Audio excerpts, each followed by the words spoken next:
本節目只反映節目主持及個別參與節目人士的個人意見，與本台立場無關，敬請留意。嗱，又翻嚟洪師傅星光頻道談奇異，今集第17集，我就係師姐 June 啦，當然都唔少得 Sam Sir。Hello， 咁多位網友大家好。更加呢，唔少得就係萬眾期待殿堂級主持洪師傅。喂，大家好啊！而家呢，萬眾期待呢個字眼呢，基本上你上親網都見到好多人用緊嘅，都唔緊要啦。萬眾期待咁點代咩代都好啦。乜嘢代？咁我哋好開心啊！見面咧，今個禮拜本來都應該甩底噶啦，但係唔可以即係萬眾期待變咗千夫所指噶啦。咁我哋就都係抽時間嚟錄一錄啦，短可能短啲嘅。不過上集就未夠200個 like 啦，所以今集咧就唔會有個案聽噶啦。你哋死心啦！我上集嗰個真係好精彩。上集嗰個其實仲有下半橛噶，未講晒噶。呢個係我通常一個慣有嘅常例。咁你覺得喂唔係喎？啲人聽完之後，哇好聽狂 like 嘅，咁下集梗係講呢個更精彩噶啦。如果你話咁當然啦，個頭轉咗冇得再轉噶啦。唔通個頭順時針轉完之後逆時針又轉過咩？冇噶啦，係咪先？嗰隻就唔係鬼，嗰隻就癲鬼傻鬼係嘛？好嚟啦，入題啦。談奇趣聞。嗱，今集談奇趣聞呢，師傅我就想講呢，就係話，當人呢望到以下呢一啲咁嘅事件啦，或者發生喺自己身上嘅事件啦，咁就代表呢，你將會面臨呢個死亡嘅臨界點啦。真係，咁聽下落去。但係即係一啲網上揾嘅嘢啦，咁都係當正如師傅講啦，隨埋一則咁樣聽啦。我分享下啫。係啦，咁第一個呢，就係話。關於雀仔嘅，咁佢話如果你嘅屋企裏面呢個窗口呢，成日都有啲雀仔喺度徘徊嘅話呢，咁就代表呢你會接近死亡啦。點解呢？原來呢呢一樣嘢就喺古羅馬嗰時候呢，就有一個傳說，就話呢麻雀啊，係講麻雀嚇，咁就因為會帶住死者嘅靈魂啦，會周圍去飛，咁所以呢，如果你見到嘅話呢，就代表呢你會接近死亡。咁中國人呢，其實即係我都聽聞過，就話烏鴉呢一樣嘢係比較，即係感覺上俾人覺得係比較係唔係陰邪，係唔吉利。咁其實個意思可能就係同我哋中國人所講嘅烏鴉差唔多嘅道理啦，會唔會咧？嗱，第一樣嘢咧，如果你成日見到麻雀咧，咁你遠離死亡都應該不願意啦，因為你一定會基本上好大機會有禽流感啊，通街都係係嘛？第二樣嘢咧，其實烏鴉就一個好爭論性嘅焦點啦。喺外國人係一定代表撒旦啦，其實喺中國滿清啊，烏鴉係神鳥嚟㗎，你知唔知啊？因為相傳有個傳說就係努爾哈赤啦，即係滿清嘅開山老祖啦，佢係俾明朝嘅軍隊追殺啊！突然間佢已經係跌低咗噶啦，即係重傷啊！好得意一樣嘢，所以好多烏鴉突然間飛落嚟啊，直頭撲住佢啊！但呢個歷史查得翻嘅，唔係我老作噶，就變咗咧，嗰啲明朝軍隊淨係見到一堆烏鴉走咗啊！咁當然啦，最後努爾哈赤梗係滅咗明朝啦。所以由清朝開始，每一個皇帝，你而家我故宮我記得都仲有呢樣嘢㗎，係有一個地方係專餵烏鴉㗎，係唔可以獵殺烏鴉㗎。同埋你喺台南近郊啊，係有一間多數嘅廟前都會有一個整咗一個烏鴉嘅巢，係假嘅，咁當然係假嘅。跟住咧上邊咧係有烏鴉嘅一個佢嗰個點講啊？生平啊，咁你話烏鴉點解會有生平啊？你知唔知最孝順嘅鳥係咩啊？烏鴉。呢樣真係唔知道。係最孝順嘅師傅。中國有本書係裏邊有形容嘅，我唔記得咗叫咩名啦。總之講烏鴉咧，個爸爸媽媽係佢會當烏鴉嘅BB 啊長大之後咧，係等個爸爸媽媽老死佢先會離巢噶。即係一直佢哋係相依為命。係噶，最孝順嘅係烏鴉。其實好多中國嘅24孝故事咧係有提及呢隻雀仔嘅。咁其實你話所以西方有陣時同我哋中國人，我講過啦，上集有講啦。白色喺我哋度就屬中國人裏邊就屬於一啲叫做喪事啊，唔吉利。但係反而調轉日本人係結婚先會做白色。係啊，即係所以你係大唔同嘅地方會出現咗唔同嘅版本咯。即係你外國人講逢親你睇電視有啦，空少啊，實走隻黑德國軍犬出嚟嘅。係啊，跟住咧有一隻飛嘅烏鴉啱啊，魔鬼嚟啦，係咪先？魔鬼嚟永遠都唔除咗天神村啦，天神村有隻烏鴉，我哋啲人個頭上激激激。咁點解一定係烏鴉咧？係咪先？一孔雀一定吉利嘅，係嘛？因為佢哋覺得開屏啊嘛，孔雀開屏。我試過以前有個客，我孔雀開屏咧，跟住拎個 pat pat 對住佢，佢話俾我聽黑咗一年，佢係開屏啊，開完屏拎個 pat pat。嗰隻佢形容好笑嘅就孔雀係開完屏之後對住開屏啦，跟住望到嗰個我個客啦，跟住就擰住面拎個 pat pat 對住佢，跟住個 pat pat 一路向佢嗰個方向逼埋嚟啊！即係褪後啊！跟住我同我客講咧，你會唔會行衰位我唔知咯，你一定好神憎鬼厭咯，即係孔雀見到你都想作嘔，即刻擰住面拎個攞對住你，係咪先？咁你應該好地檢討啦，係咪？你應該檢討下你自己嘅人生。好，第二個嗱，第二樣咧就係話。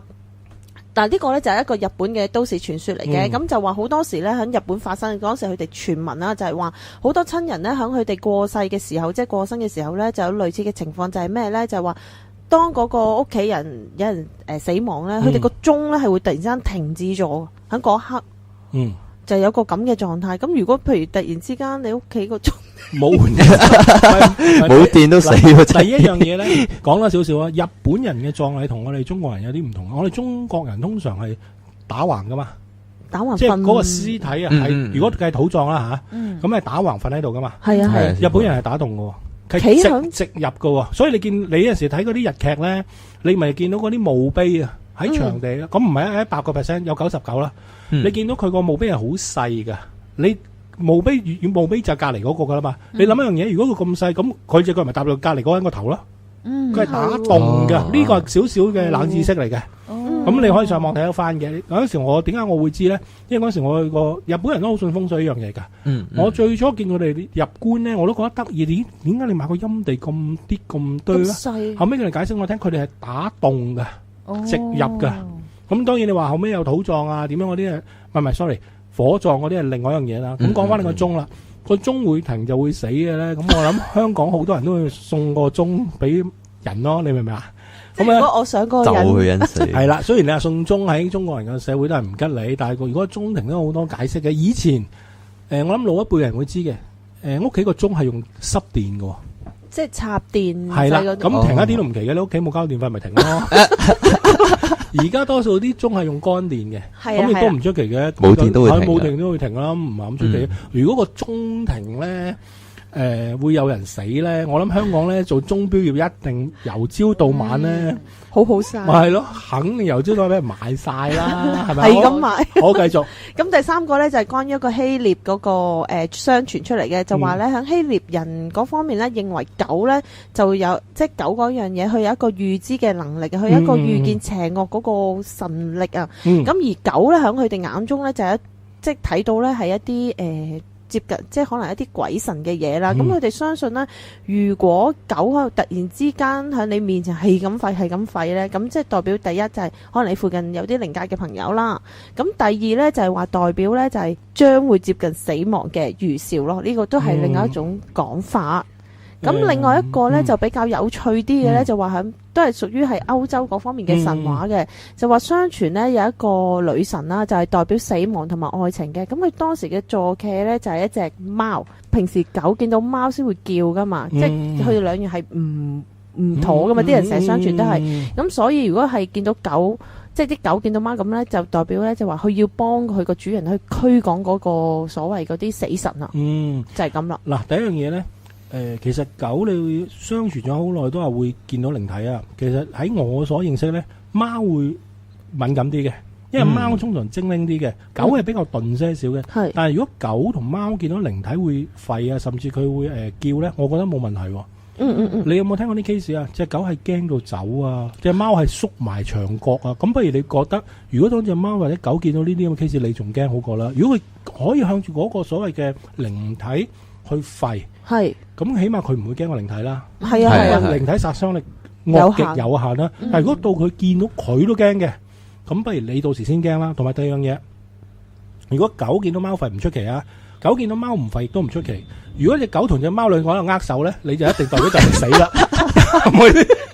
即係有陣時啲嘢咧，唔好話太過有陣時啲貓，我見過啲貓對隻狗都冇乜大反應，好和平相處㗎，係啊，我見過都冇乜大問題嘅。係咯咁如果你突然間見到有隻貓同隻狗兩隻喺度握手咧，互相去擁抱咧，有問題。咁你就應該面臨死亡啦。到時你先驚啊！呢啲唔好驚住係咯。係笑死。係啊咁另外第四則咧就係話關於飛蛾嘅，咁就話原來飛蛾咧就好多時好多人都聽到有啲傳說就話如果有親人最近過世咧，就話有飛蛾入屋啊，或者有時喺啲靈堂會見到啲飛蛾，就代表話係可能嗰個先人嗰個靈魂翻嚟噶嘛。咁呢度講咧就係話飛蛾咧其實係一種代表死亡嘅意思，咁啊就同埋講話好多時咧一啲飛蛾佢哋所背後嘅圖案，佢哋背脊嘅圖案咧，有啲係似呢個骷髏頭嗰個形狀嘅。咁所以咧就話，當你哋見到一啲飛蛾，如果嗰個飛蛾嘅背部啦，我哋所講嘅背部啦，有一啲咁嘅形狀嘅話咧，即係話你接近嘅死亡亦都不遠啦。咁但係我好奇怪咯，屋企成日都有啲飛蛾入屋嘅。咪相傳咧呢個就係由細至大聽嗰啲鬼故啊，咩先人一定化隻飛蛾翻嚟。係啦，但係有樣嘢我又覺得意啦，點解梁祝係化蝶咧？我哋啲先人係化飛蛾咧，係咪先？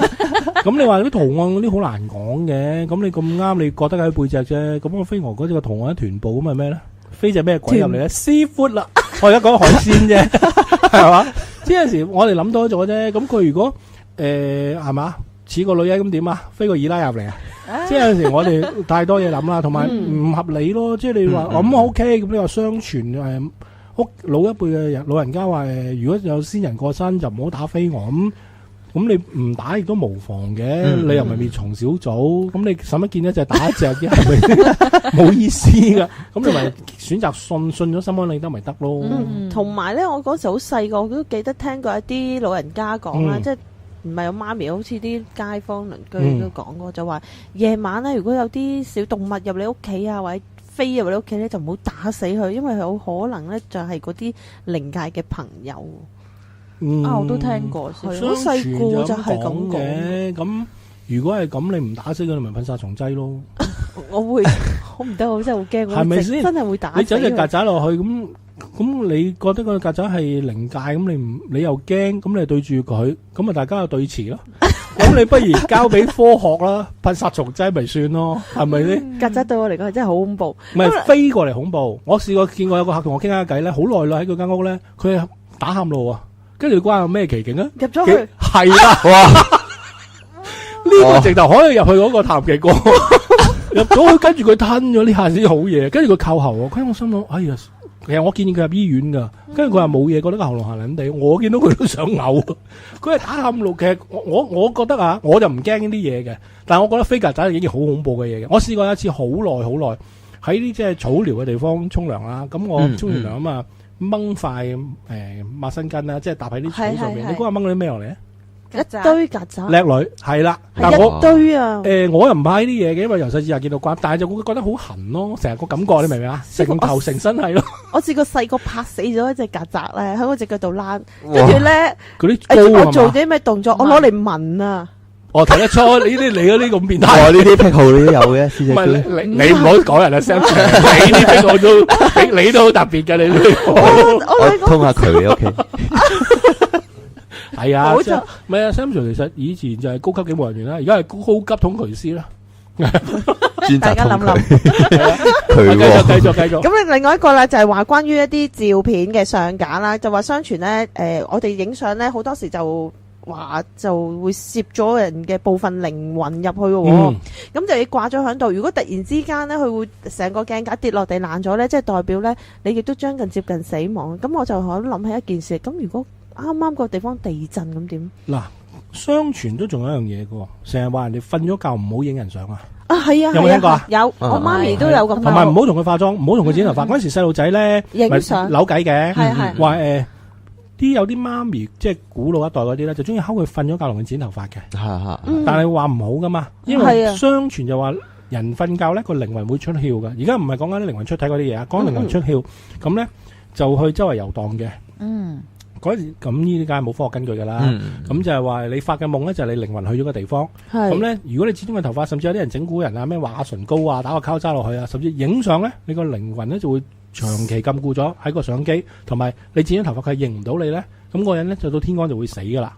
即係佢唔識翻嚟啊。係啊，佢都覺得啱，翻嚟認唔到啊！嗯即係例如本來你係阿 John 嘅，我化到你成個 Sam Sir 咁嘅，咁你個靈魂翻嚟，你咪唔認得咯？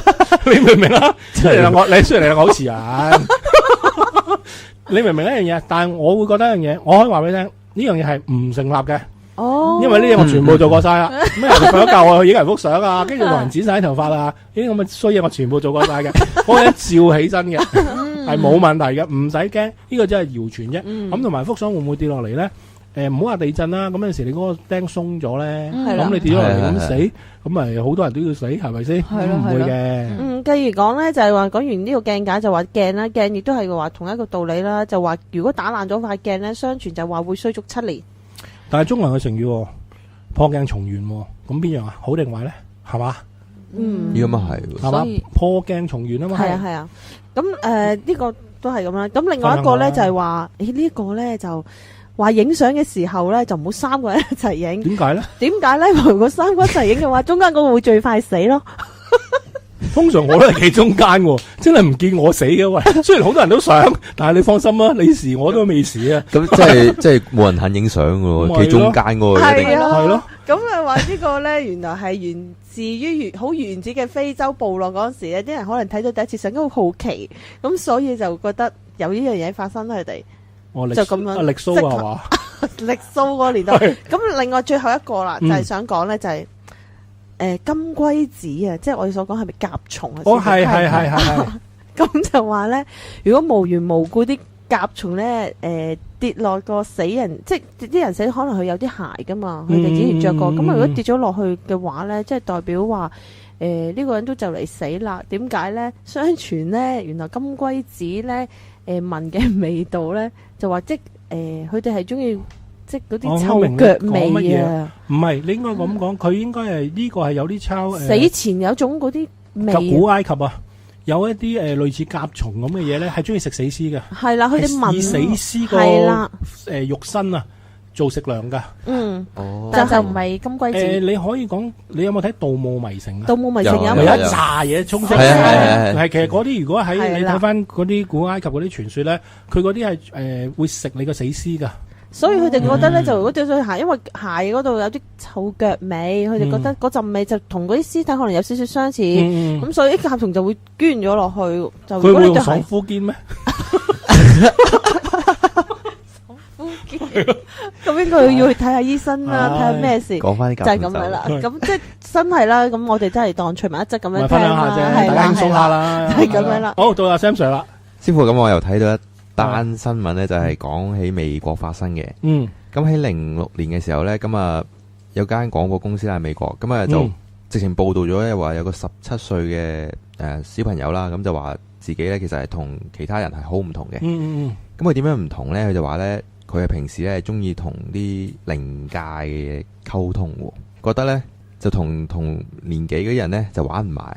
正常啊，我都會，我都驚你。喂，你唔同年紀突然間有個，就算你80歲都有個人隔籬話：咦，你有冇飲茶？我唔同人飲㗎，我同鬼飲㗎，你都驚啦。咁佢開頭咧，12歲咁上下啦。咁其實咧，佢就話自己當時候咧就覺得其他人都唔理解佢，咁啊，所以咧佢又跌咗落去有抑鬱病啊。咁啊，於是乎啊食藥啦。咁後尾去到大個啲嘅時候咧，咁呢個小朋友咧，就覺得自己係即係能夠同啲靈界啊嘅朋友溝通嘅，咁佢就話咧能夠睇到啲天使啊、鬼魂啊，咁甚至乎聽到一啲異度空間啲聲添。咁佢就話咧自己咧就即係佢喺廣播入邊就同人哋講啦，佢就話自己可以睇到啲死人啦，睇到佢死咗嘅阿嫲啦，咁啊成日會揾佢啦，咁啊亦都講過話佢隔離屋咁啊有個太太嘅，咁啊佢係喪夫噶啦，然之後佢就話佢即係佢先夫咧就成日揾佢，咁啊話翻俾啲嘢俾佢聽，咁然之後咧呢個太太咧就覺得啲嘢都幾吻合嘅，都咁咧就所以咧都幾相信，即係佢真係有呢一個功能嘅。咁啊另外咧，佢就更加話咧，佢除咗睇得透空間即係靈魂之外咧，咁啊亦都佢話咧可以睇到咧每個人心入邊諗乜嘢。咁犀利係啦，咁啊亦都讀得出佢哋有啲咩煩惱啦，然之後咧提供埋佢哋解決辦法添。你好似講到啲鹹濕嘢，繼續。係啦，咁啊，師傅其實咧，佢一路咧都係講緊咧，話自己咧，其實即係覺得同其他人好唔同啦。佢覺得自己係同靈界嘅人先玩得埋一齊啦。咁然之後同即係陽間嘅人咧係玩唔埋嘅。咁啊，亦都話咧即係覺得佢自己有個特異功能咧，就係可以同即係溝通到睇到人哋心入邊諗嘅嘢，同埋即係提供一啲解決辦法。咁師傅咧呢一單趣聞就係咁樣啦。哦，其實咧嗱，呢樣嘢呢啲係小心嘅。咁尤其是我聽你頭先講一段咧，咩隔離有個寡婦，佢同佢先夫溝通到咧，嗱呢度要小心啊！好多人呢啲揾水摸魚嘅，同埋如果佢真係咁中意同靈界溝通咧，佢唔會接觸人噶，佢係同人相處唔到噶。其實你哋眼前呢有一個啦，係啊，好難同人相處，因為佢唔中意人啊嘛。即係你話咁你話為揾食冇辦法啦，除非你入行啦。你入埋你啲行啊！如果唔係，你唔會同人講啊。咁我唔中意同你溝通，我點解話俾你聽啫？你傻嘅！我喺我世界，你係我哋噶，唔好話敵人啊！我係唔中意你噶嘛？你唔係咪？你唔會話俾人隔籬聽話？我好中意同鬼玩，我睬你黐線啦！啱啱先咁啊！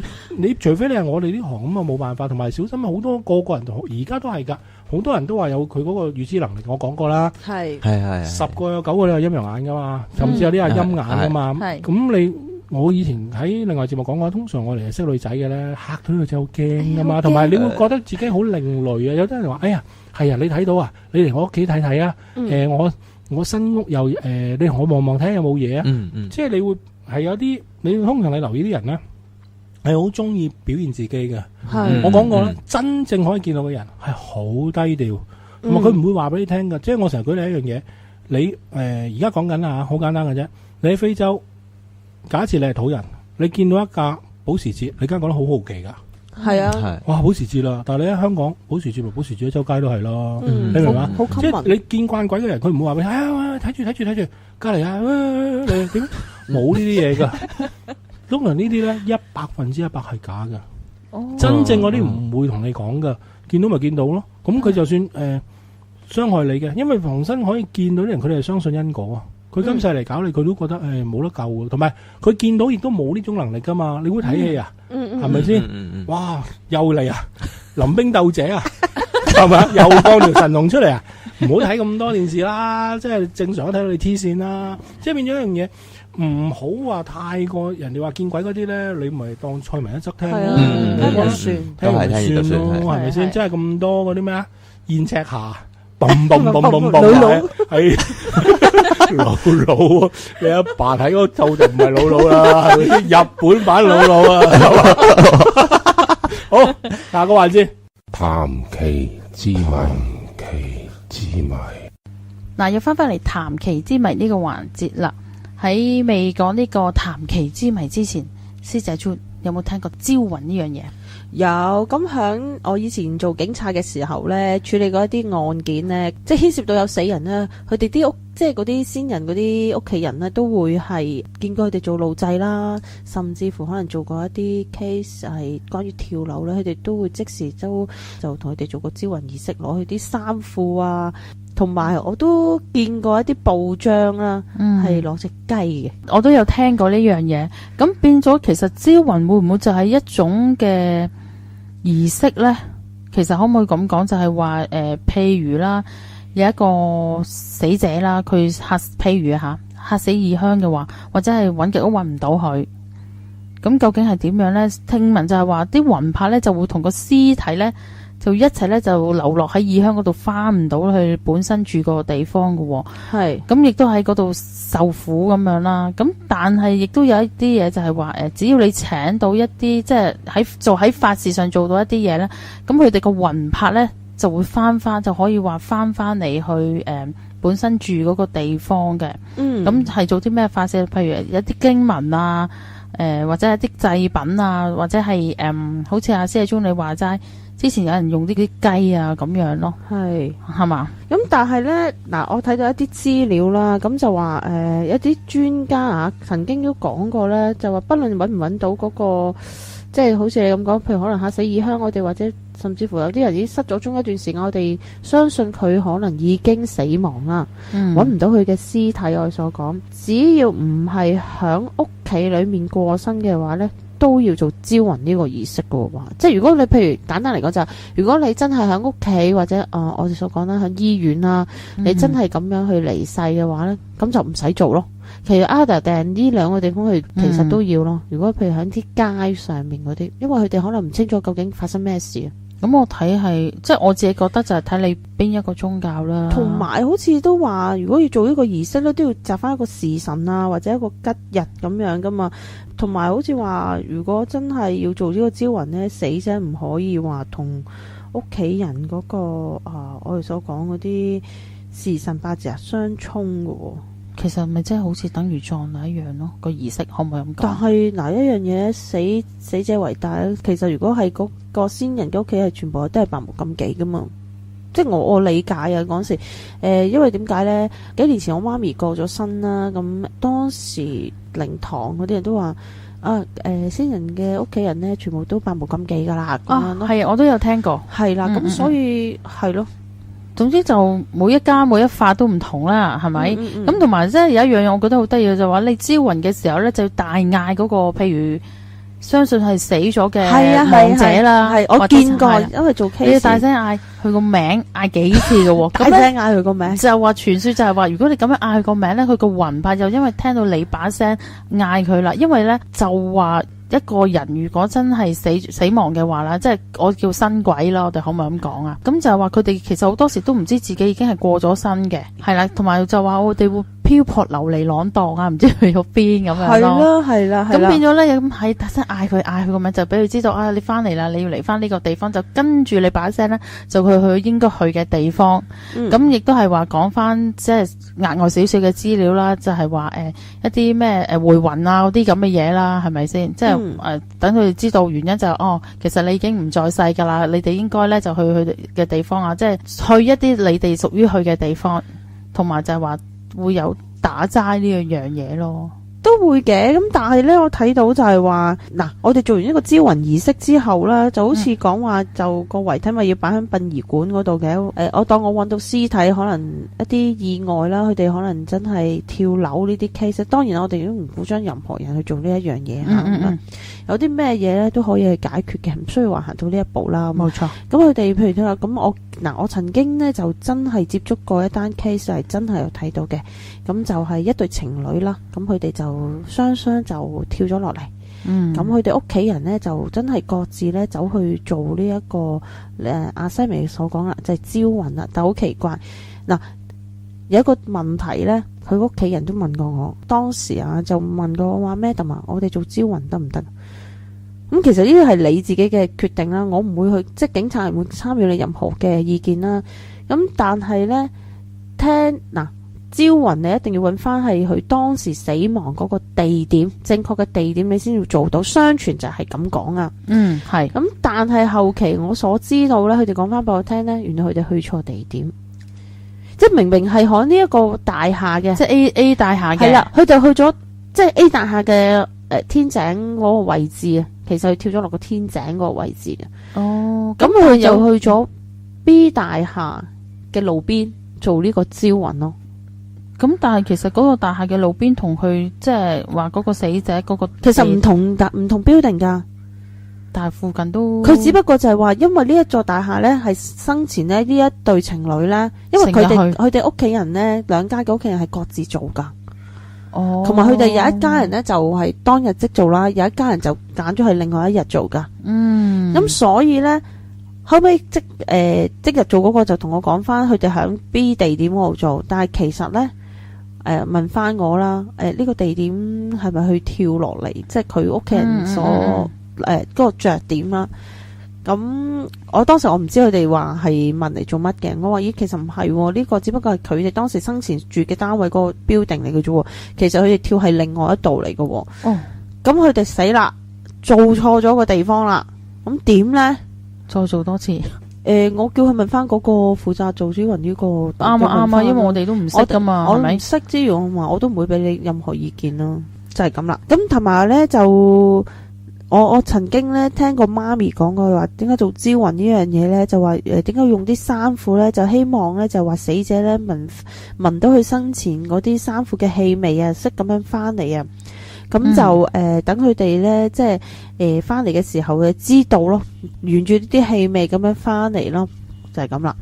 哦，咁其實咧喺招魂儀式上面咧，就各處鄉村就各處例嘅。咁好似我舉個例子啊，譬如一啲水上嘅人家啦，佢哋同普通陸地上嘅招魂儀式咧係有啲唔同嘅喎。點樣唔同咧？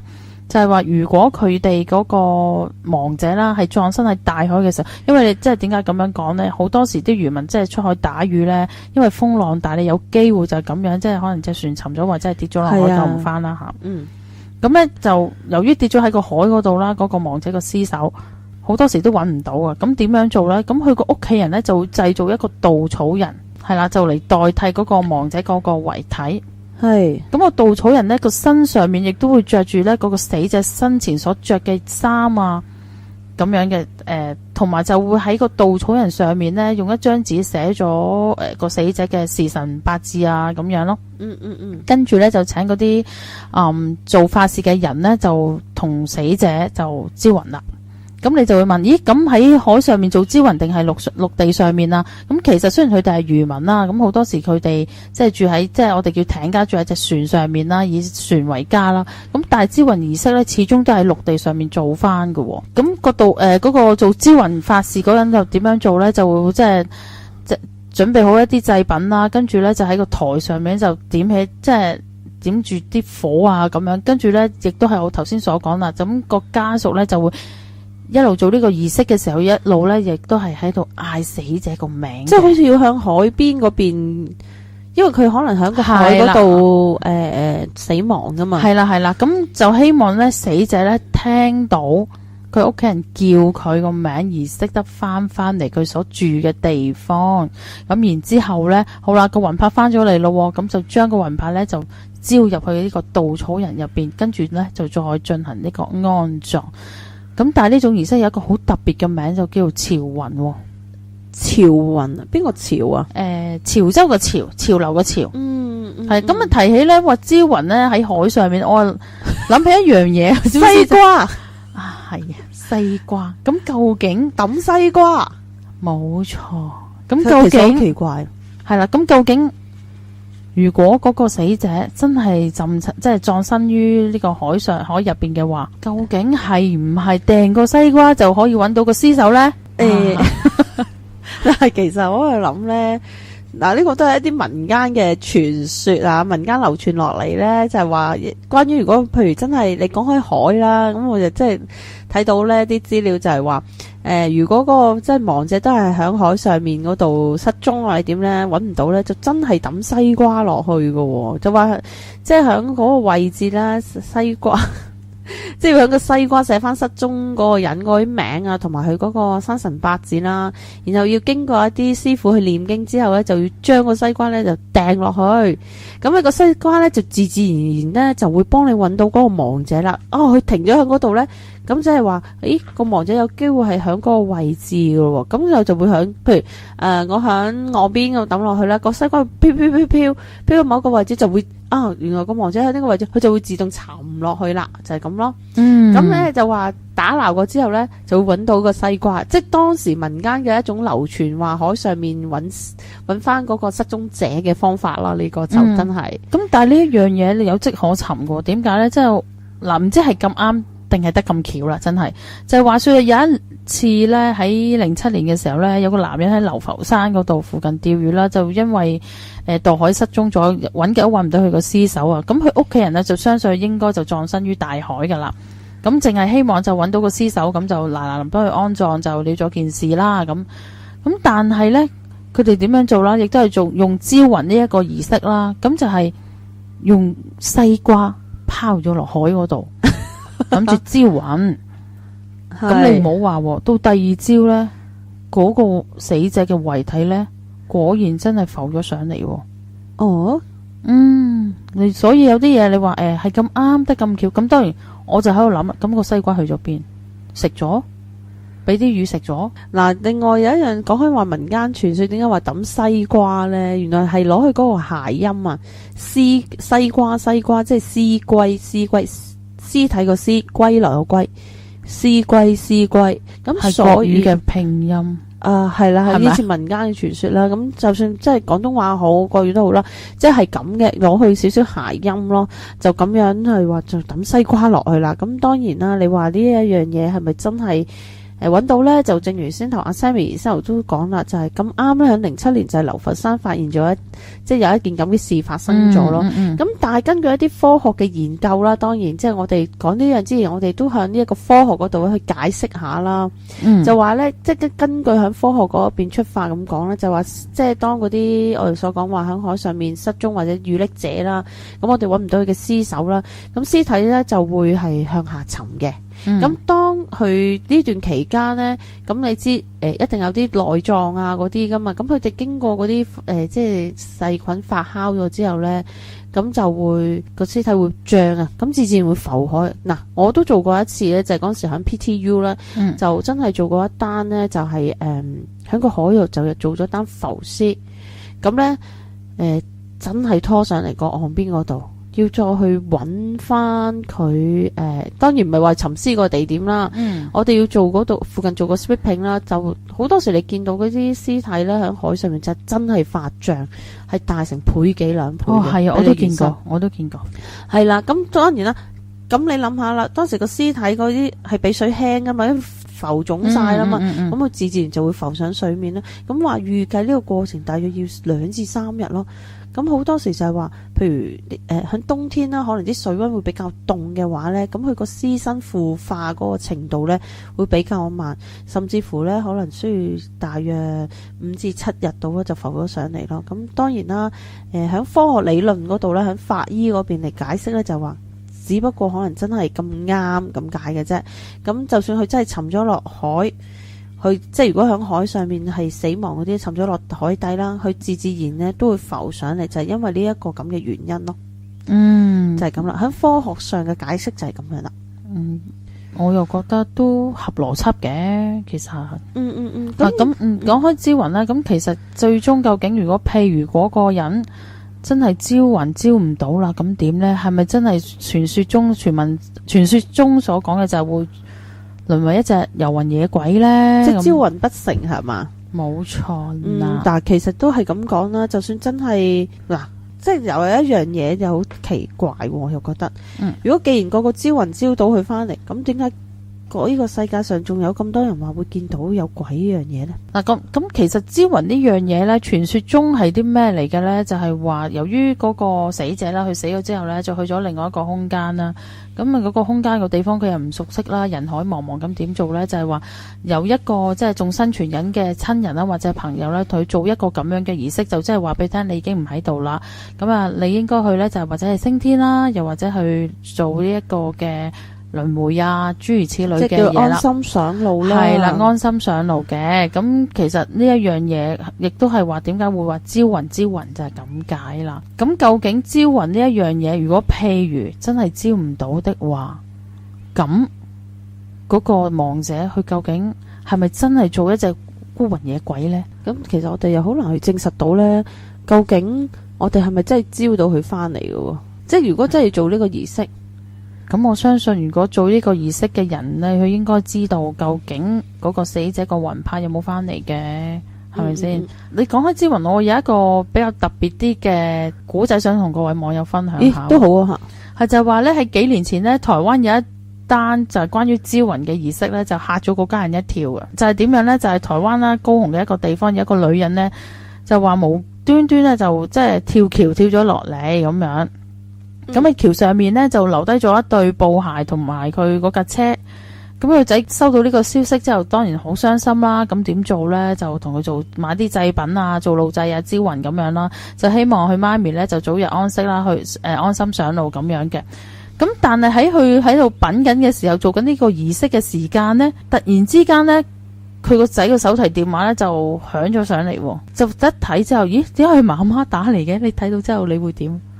咪住先，我想問佢媽媽部電話喺邊噶？佢媽媽部電話當時現場揾唔到嘅，咁但係佢個仔都相信佢媽媽唔即係應該都跳橋就死咗噶啦，因為咧頭先我所講橋上面有佢阿媽對鞋啦，同埋佢架車喺度，就估佢阿媽應該唔知係睇唔開啊定係咩咁，咪跳咗橋。但係喺佢做緊呢一個招魂嘅儀式期間，佢收到佢媽媽嘅手提電話打嚟，咁好啦，最終梗係去揾個原因，究竟發生咩事啦？嗰一刻梗係驚，哎呀死啦！唔通媽媽仲未，即係佢哋未必會諗媽媽未死，諗好邪啊呢樣嘢咯。咁點知即係兜兜轉轉咁樣查，即係原來咧係笑料一宗，就佢媽媽唔係跳橋，係啊，只不過係即係係誤會一場咯。哦，即係可能佢媽媽係行開咗一邊咁樣嘅啫喎，咁但係好奇怪，佢個仔又唔會即係問打電話俾佢媽問揾唔揾到佢媽咪先嘅咧，咁奇怪嗬。即係好多人就係睇到一啲佢表面睇到嘅嘢，就已經當為係事實啦，就咁樣去諗啦。應該就係啦，咁樣咯。咁所以其實有好多嘢咧，就信唔信就自己去判決啦。有啲嘢同埋真係都係嗰句啦，有啲嘢睇清楚先，就唔好樣樣都係向咗壞嗰方面諗先咯。我又覺得，同埋就係話有啲嘢如果自己覺得做咗心安理得嘅，就我覺得都冇問題嘅，對件事冇影響。係啦，當然唔係話壞事啦吓。咁好啦，我哋呢一節嘅談期之謎就完啦，我哋去下一個環節啦。嗱，今集嘅談期感謝呢，咁就係一個做咗好多年嘅合約制嘅員工啦。咁佢就已經做到，即係或者咁講啦，心灰意冷噶啦，諗住都冇得轉長工啦。咁佢又點呢？諗盡辦法。就正如師傅都講咗一句啦，不問蒼天就問鬼神。其實大家都應該知道啦，喺合約制裏面呢，所有嘅員工呢，佢每一方面包括佢嘅福利啊，或者佢所享有嘅即係薪金啊嗰啲，都比長工呢係相對係少嘅。咁究竟佢點樣揾師傅幫手而將佢由合約制可以變咗一個長工嘅員工呢？咁我哋就聽下呢一集嘅談期感謝啦。談期感謝。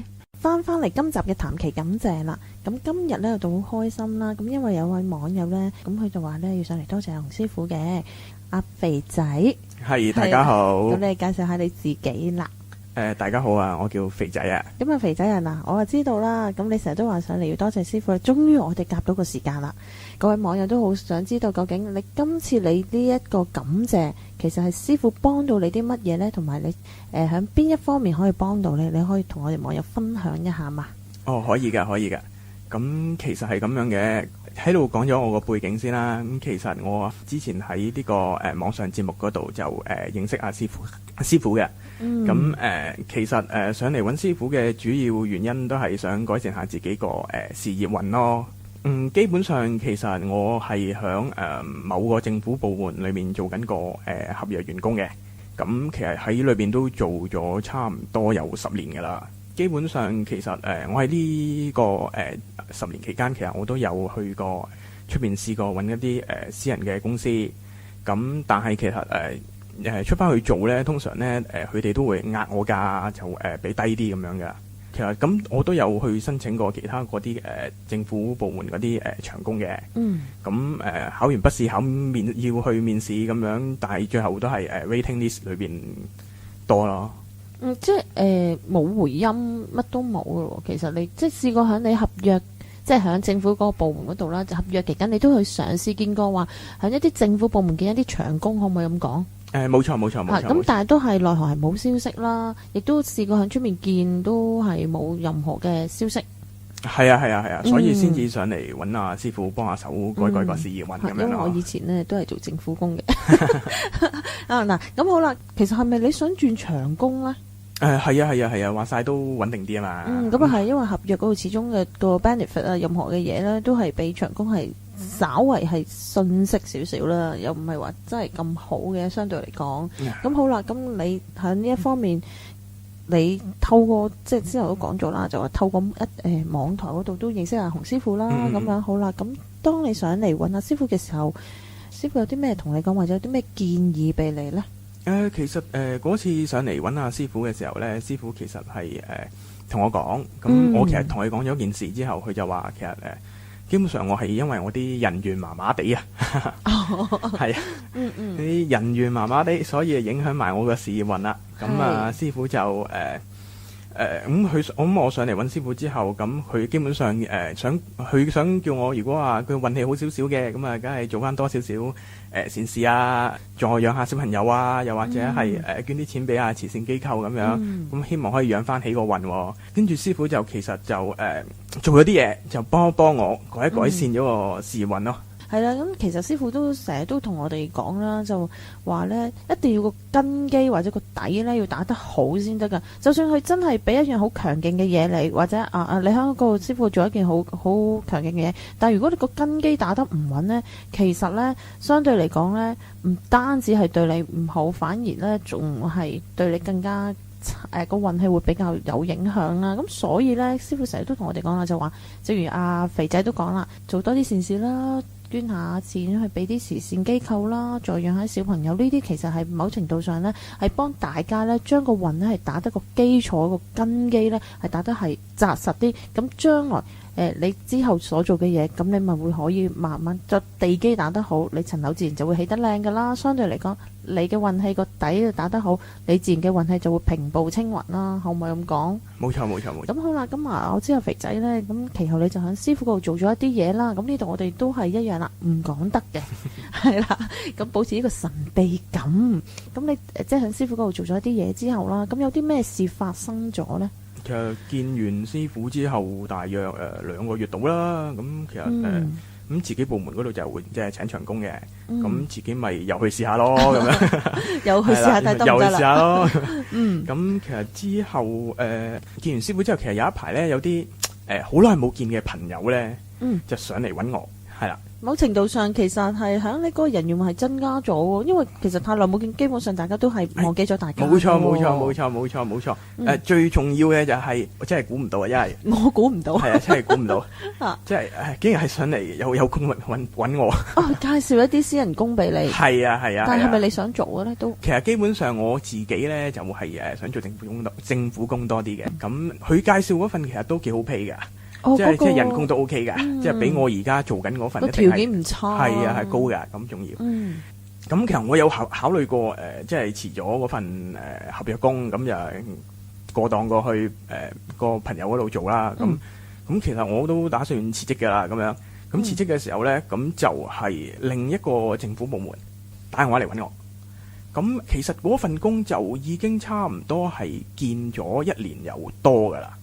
你講係之後嗰份政府嘅另一個部門，唔係你而家呢個部門啊？唔係而家個部門，係另一個政府部門嚟嘅。咁其實開頭佢係有一個waiting list 裏邊嘅，我係。咁我預期其實應該都已經係過晒㗎啦，都。係啊。咁但係唔知點解佢打電話嚟叫我翻工咯。即係你係直情個 waiting list 到你啦，你可以過嚟啦。係啦。咁不過咧。咁佢又唔係叫我即刻翻嘅喎，咁佢叫我大約2個月之後先至翻工嘅，係啦。咁呢樣嘢就咁好神奇咁樣啦。咁我開頭諗住都自己想揾個政府工，咁應該係㗎啦咁樣。咁我隔咗大約成個月之後，咁你知要辭職，咁1個月通知。咁我諗住1個月之後咁遞辭職信咯。咁其實遞辭職信嗰一日，我好記得㗎。遞辭職信嗰一日，咁已經編好晒、寫好晒咁樣。諗住行去人事部交信㗎啦。咁就喺人事部嗰個走廊門口，又有電話響，真係估你唔到啊！即係遞信嗰刻啊？係啊。咦，個電話會唔會係令到你將你成個事業改變咗咧？真係有咁啱得咁巧啊！你可以話。就喺門口咪聽埋個電話先咯，咁樣。咁啊聽電話，就係自己個部門打電話嚟嘅。係啊，其實嗰份自己部門嗰份工見咗唔係好耐，預期其實冇咁快會有消息嘅。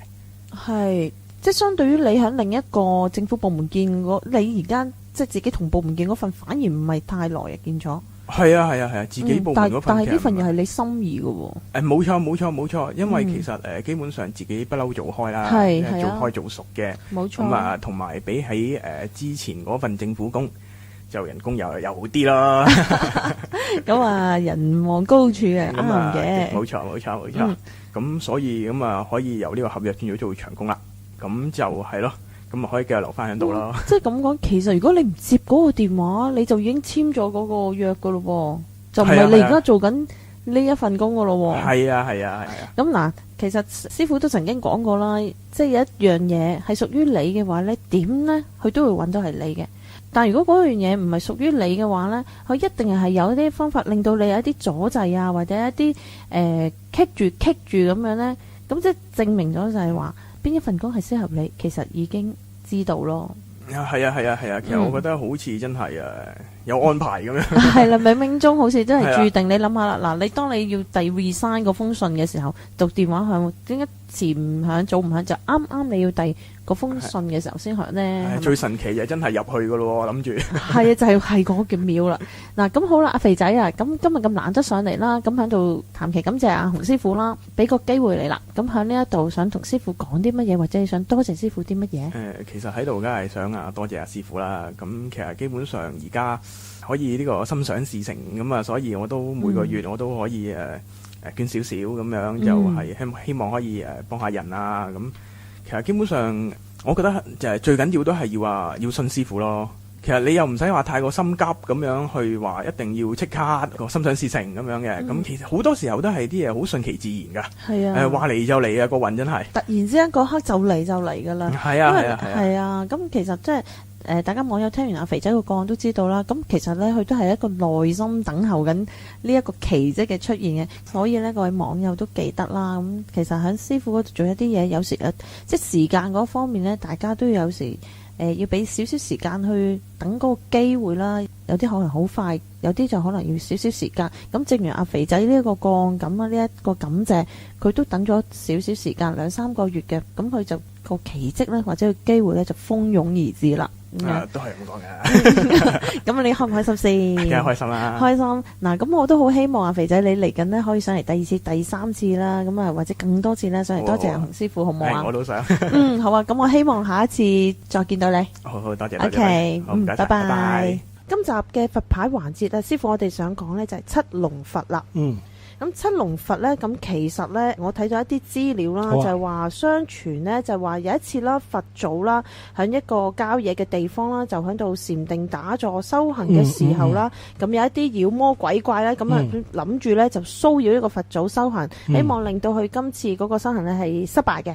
咁就對呢個佛祖施咗一啲法術，咁亦都召喚咗好多狂風暴雨嚟影響到佢呢次修行。咁但係呢，就話有。即係上面嘅天神見到咁樣情況啦，就覺得咦，即係你哋啲妖魔鬼怪唔可以咁樣阻擾呢個佛陀去修道噶嘛？咁於是呢，就派咗7個龍王落嚟呢，就形成一把遮咁樣呢，保護呢個佛祖呢，就繼續修行嘅，即係為呢個佛祖呢，就遮風擋雨，令到佢今次嘅修行呢，就得以圓滿結束。咁而歷代呢，就話好多時呢，喺泰國裏面啦，咁好多人呢，就相信呢，呢一個七龍佛呢，對於人緣啊、招財事業啦，尤其是擋險呢，係最為有效嘅。就係大致上係個資料就係咁講，同埋相傳話七龍佛嗰個龍呢，其實就唔係龍，其實係一條蛇嚟嘅，即係咁樣講法。相咧，師傅話我睇到個故事，終於到你啦。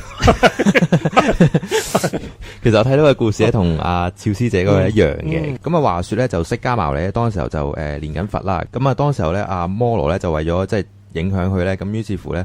就做咗啲法術啦，咁但係後尾咧，濕婆神咧咁啊見到咁樣咧，就於是乎咧整咗個七龍嘅保護傘。咁其實呢個故事咧同阿趙師姐頭先講嘅係差唔多嘅。咁啊，另外但係咧有少少特別嘅咧，咁佢就話咧呢一個七龍佛咧其實係特別適合喺禮拜6出世嘅朋友戴。係嗱，首先咧，大個人相信咧，你每一日出世咧都有你一個保護神嘅。咁七龍佛咧就係禮拜6嘅。咁如果你要好講究咧，仲有跟翻自己嘅顏色嘅，係啊，每個月份唔係每日啦，即係嚟你禮拜1出世，你用咩色禮拜？咁我唔會喺度講噶啦，係當然啦，費事你一間個台都聽緊係咁講啦。同埋其實七龍佛咧，頭先嗱有一個傳說咧，就係七龍佛咧，阿趙師姐講啱嘅，有人話佢係條蛇嚟嘅，亦都係話佢係一條大網啊，佢係屬於魔道嘅，後尾俾釋迦去點化咗佢。其實好多好出名而家嘅大護法神，最初都係魔道嘅大魔頭嚟嘅，係俾佛祖點化。嗱，佛祖佢哋同平時嗰啲有啲唔同嘅，唔係誅佢嘅，係點化佢。係係啦，咁通常咧俾佛祖點化完嗰啲咧，佢都會由嗰個一個魔道嗰啲大魔頭咧轉咗一個大護法嘅。咁你見過呢個喺好多個佛經故事有記載咧，佢哋通常即係叫做由邪變正啦。係，佢哋都係好出名嘅護法神，因為佢知道你點嚟，佢點擋你啊嘛。明白。所以其實有陣時咧，法術嘅嘢咧就唔應該分正邪嘅，係用嗰個人。就算你邪法用一個好心地嘅人嘅心腸裏邊，佢會用個邪法，即係例如一個用毒好叻嘅人，佢知道點樣用毒去幫你啫嘛。係，就算佢連所謂嘅正術冇用噶，佢心地唔好，咩同你咩收傷身啊嗰啲，已經冇意思啦，係嘛？即係所以一樣嘢就係，我有陣時聽見有啲其他嘅人講咧，就係話。例如佢練巫術嘅，佢就一定係壞嘅，未必㗎。明白。咁當然我唔係講緊我自己啦嚇。我壞唔關你事啦。係啦，總之幫到你咪得咯。係啦，同埋另外一樣嘢咧，你嗰個資料係啱嘅。通常帶七龍佛嘅人咧，係愛嚟擋險嘅，同埋亦都有啲人俾一啲修法嘅人帶嘅，知道啲所謂嘅修法初學者啦。係。咁佢好驚外來嘅騷擾啊。明白。咁點解外來騷擾咧？其實而家市面好易啫嘛，你。念電話經，喂電話響啊！念喂今晚睇邊度啦？去唔去啊？喂念電話經，喂嗰度咧團購喎，你去唔去？咁呢啲咧，你唔可以拎嘢去毆佢噶嘛？你只可以佢哋相信咧，就係帶住呢個佛，係將外間嘅騷擾減低。咁當然啦，最大嘅功效就係有啲人話喺高危嘅情況下咧，咁攬呢個佛係可以擋險擋災嘅。但係記住一樣嘢。呢個係一個好超級純正嘅佛正牌嚟㗎。係，咁你帶住佢咧，咁唔係叫你帶住去呢個牌去收數喎，跟住去斬人殺人放火呢個，你一定死喎。係，因為佢係純佛教嘅，即係你話唔係，我帶住呢個牌，可能我去做消防員嘅，我好有危險，但係我呢份係救人嘅工作啊嘛。係，你好少見消防員去放火燒你㗎嘛，唔會㗎嘛，佢會衝入火場，佢咪高危咯，佢咪危險咯。咁呢個佛咪去保佑佢咯，即係將佢嗰個危險減到最低咯。咁你話你帶住個牌去殺人放火嘅，咁呢個牌梗係唔會保佑你啦，係嘛？一定會高危嘅，心術不正。係啦，所以一樣嘢咧就記住，帶任何佛牌都係唔好淨係聽表面嘅功能，你聽親都係嗰啲㗎啦。招財啊，人緣啊，事業啊，嚟嚟去都係呢啲噶啦。係啦，同埋一樣嘢，我上集有講過啦，好似總結就係善家財咁啦。係喺佛嘅眼中係冇錢呢個概念噶嘛。係，即係佢唔會覺得咦，今日美金跌啊，我將英鎊轉美金，係嘛？今日港紙匯水好啊，好將美金轉港紙，冇可能噶。佛嘅眼中係冇錢呢樣嘢噶。佢只係賜予你知足常樂，你係領帶個牌係領佢嘅道理。帶個牌唔係一定保佑你，佢係教你去做人啊。心正，我嗰時講啦，我講嗰句嘢嘛，修法先修心啊嘛。以前就唔興講呢句嘢噶嘛，而家個個都講。係第一樣嘢，最緊修心，你點修啊？揸住個卡拉 OK 支咪喺度修啊，揸住杯紅酒喺度修啊，唔好啱啱口講，係真正咁做，係嘛？係。嗱，今集咧就談其意咧，就時間差唔多。咁當然啦，我哋約見洪師傅呢個活動咧，亦都繼續嘅。咁各位網友如果想揾阿洪師傅幫手啦，亦都係啦，咁可以電郵俾我哋啦。咁我哋嘅電郵咧就係 master.hongzai@yahoo.com.hk。咁寫翻你哋嘅中文姓名同埋聯絡電話。咁我哋收到 email 之後咧，就會聯絡大家噶啦。好啦，咁我哋下集翻嚟再見啦。好，拜拜。拜拜。如果對本節目有任何意見，歡迎電郵到洪師傅星光頻道，電郵地址係 masterhongzai@yahoo.com.hk